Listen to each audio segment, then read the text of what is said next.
ইফতারে আমার সাবুদানার এই শরবতটা চাই। আর যেহেতু হেলদি একটা খাবার, সাবুদানা তো শরীরের জন্য অনেক ভালো, সবাই জানেন। তো এই শরবতটা আপনারা সবাই শেয়ার করে রাখুন, যাতে করে ইফতারের সময় খোঁজাখুঁজি করতে না হয়। ঝটপট দেখে 5 মিনিটে বানিয়ে ফেলতে পারবেন। দেখুন কিভাবে বানাচ্ছি, একদমই সহজ। শুধু ঘন করে দুধটা জাল করে নর্মাল ফ্রিজে বা ডিপ ফ্রিজে রেখে দিবেন, তাহলেই আর ঝামেলা হবে না। আমি আপনাদের দুধ জাল করাটাও দেখালাম। জাল করার পরে কিন্তু আমি ঠান্ডা হওয়ার পর ফ্রিজে রেখে দিয়েছি। আর এখানে আমি জেলটা তৈরি করছি। সামান্য একটু পানিতে আমি এখানে আগার আগার পাউডার আর চিনি অ্যাড করেছি, এক চামচ করে অ্যাড করেছি। আর এখন দিয়ে দিচ্ছি ফুড কালার। আমি এখানে রেড ফুড কালার ইউজ করেছি, আপনারা যে কোনো কালারটা নিতে পারেন। আর একটু 2 থেকে 3 মিনিট জাল করে নেব। আর এক টুকরো লেবুর রস দিয়ে দিয়েছি। এক টুকরো লেবুর রস দিলে স্মেলটা খুব ভালো আসবে। আর এই লেবুর রস বা সবগুলো উপকরণ দেওয়ার পর 2 থেকে 3 মিনিটের মতো জাল করলেই কিন্তু এটা সেট হয়ে যাবে। আর তারপর এটাকে ঠান্ডা করতে দেব আমি। মাত্র 2 ঘন্টার মধ্যেই কিন্তু এটা জমে যাবে। এই জেলটা বানিয়ে না আপনারা রেখে দিতে পারেন। একদিন বানালে অন্তত 2 থেকে 3-4 দিন খেতে পারবেন, কোনো সমস্যা হবে না। আর এখন কিন্তু আমি সাবুদানাটাকে ফুটিয়ে নিচ্ছি। পানির মধ্যে ভালো করে সাবুদানাটাকে আমি ফুটিয়ে নিয়েছি। আর দেখুন এতক্ষণে কিন্তু আমার জেলটা একদম সেট হয়ে গিয়েছে, একদমই জমে গিয়েছে।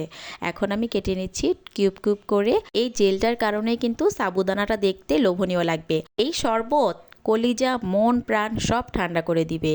ইফতারের টাইমে যখন রোজাটা ভাঙবেন, কী যে ভালো লাগবে। এই শরবতটা খাওয়ার পর একদম আত্মাটা ঠান্ডা হয়ে যাবে। অবশ্যই বাসায় ট্রাই করতে কিন্তু ভুলবেন না।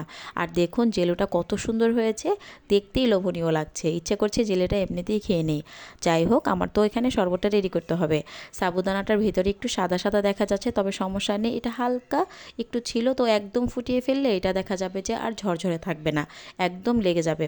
তারপর আমি পানি দিয়ে কিন্তু এটাকে ভালো করে ধুয়ে নিয়েছি, যার কারণে একটার সাথে একটা লেগে যাচ্ছে না। এখন কিন্তু আমি সবগুলো উপকরণ একসাথে মিক্সড করে নিয়েছি। আর তারপরেই গ্লাসে সার্ভ করেছি। আপনারা পছন্দ মতো সার্ভ করবেন। আমি কিন্তু এগুলোকে একটা গ্লাসেই সার্ভ করেছি, আর বাকি যতটুকু ছিল একটা বাটিতে নিয়ে নিয়েছি। দেখতেই বুঝে গিয়েছেন কতটা লোভনীয় হয়েছে। খেতে যে কত মজার এই সাবুদানার শরবতটা।